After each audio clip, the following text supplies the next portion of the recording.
Welcome back to Lutherans Alive. We're continuing our conversation with Dawn Anderson and Pastor Kari Smail from St. John's Lutheran Church of Highland about the special Christmas event, the Visit to Bethlehem. Pastor Kari, tell us a little bit about what's your role been as a part of the Visit to Bethlehem since you've been serving at St. John's. Well, actually, it was all in place when I came to St. John's, so it was kind of nice for me just to be able to come in and be a participant.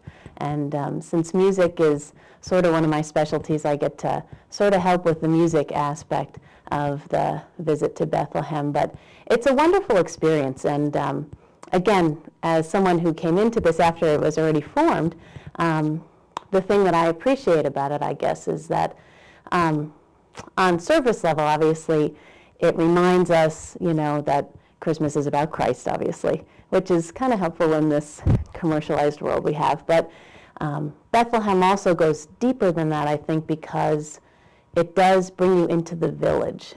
And so it reminds us, I guess, too, that, Christ comes into the busyness of our lives. There's all this stuff going on in the village. And just this reminder that, God is with us in that busyness, in the everyday parts of our lives. And also that, sometimes we think about God in all the big stuff, but to remind us that God also is there in the small, in the little things of our lives as well. So it fits very well with the Christmas message specifically, because Christmas for Christians is a celebration of the incarnation, and that God became flesh and dwelt among us, and really dwelt among us, and continues to be with us, even in the midst of those everyday things, as you say, the hustle and bustle of our daily lives, and that Christ is with us still. That is the Christmas message, that He is Emmanuel, God with us. It's wonderful.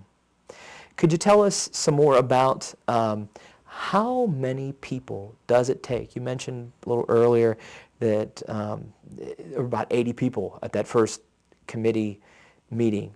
Say again about how many people are involved in it right now in the planning. It's about, in the planning, just the small group that kind of is the key group that gets it started, but there are still it remains about 200 people that it actually takes to put it on. Manning the shops, doing behind-the-scenes work. There's lots of things that go on behind the scenes. Suiting everybody up in their appropriate costume and getting everything, the construction crew that puts it all together every year, which that will start Friday evening. We start bringing in the shop structures and affixing them to the outer wall, and then each shop is attached to the shop next to it, so it's all dependent on the first one being done right. So there is a lot of gentlemen in our church who are very good at that kind of carpentry, and they really get into that. And then we start putting the props in that make the shops really look like they're real, and just constant things. And one of the things that is a very important thing, we have a winery, and we use grapes, so we put them in a big vat, and we have children in their Bethlehem costume, stomping the grapes to make wine. It's a coveted position. It is. That's what I want to grow up to be. Little ones think, when will I ever be old enough to do this? Yeah. Because you have to be old enough to hold on to the ropes above that support you and keep you from slipping. And so they are anxious for that. And by the second week, the grapes are fermenting nicely. And it adds another special It's a good aroma. But we did have an experience a few years ago that was quite interesting, that opened up a whole new avenue for us. The night before Bethlehem opens, which is a Friday evening, people usually come to put their finishing touches on their booths if there's another little thing they want to add to it to make it special. And we pull the grapes off the stems. We buy them from the strip district, so they're all piled up outside in boxes, keeping cool. And then we pull them off the stems and drop them in. And that takes a couple of hours. A lot of people sitting around just... Well, we had come to do that, and there was unfortunately a power outage covering Wexford and part of McCandless. And there was no light at all, anywhere. No street lights, no porch lights, no nothing. And we got there to put the grapes on, and we had to grope our way into the church. And one of our members made her way into the kitchen, which is all now sort of manger, so it's hard to get to, and found candles, and we lit candles all around the tub we put the grapes in, and we sat there pulling off the grapes by candlelight. And we just kept saying, this is magical. This is really magical. So now, we have started a couple of years ago deciding it was magical enough to repeat it. So the night before Bethlehem starts, which is the Friday night, in this particular year, we're having our Advent event, a dinner, and then we will go to the church sanctuary for about a 15 to 20 minute prayer service, and then we will go down and tour Bethlehem by candlelight, our members. And what we did is we fill all of Bethlehem with LED lights, certainly not real flame because we don't want to risk any danger. So we have ones that flicker, and we just fill them. And we'll have a few characters in costume sleeping because they would be sleeping in their shops. This is the night before, and baby Jesus hasn't been born yet. And we go through singing Christmas carols and then come back up, and it is magical. There's no other word for it. And then we have hot chocolate and cookies, which is also magical. So it's a wonderful way to kick it off for our congregation. It's just delightful. So that's something I think we'll just do every single year. It just is really a special thing. So that came about because of an accident, something we weren't expecting, but sometimes that's the way the best things happen. Indeed. Indeed, and what a nice devotional aspect Right. of the event, that it's not just an event in which we invite people into our church and we have an interesting experience, but that there is a devotional aspect to this as well, that it reminds us of Christ and points to Him, and that in a way it's almost as if Bethlehem, that whole event, is sort of breaking into the present.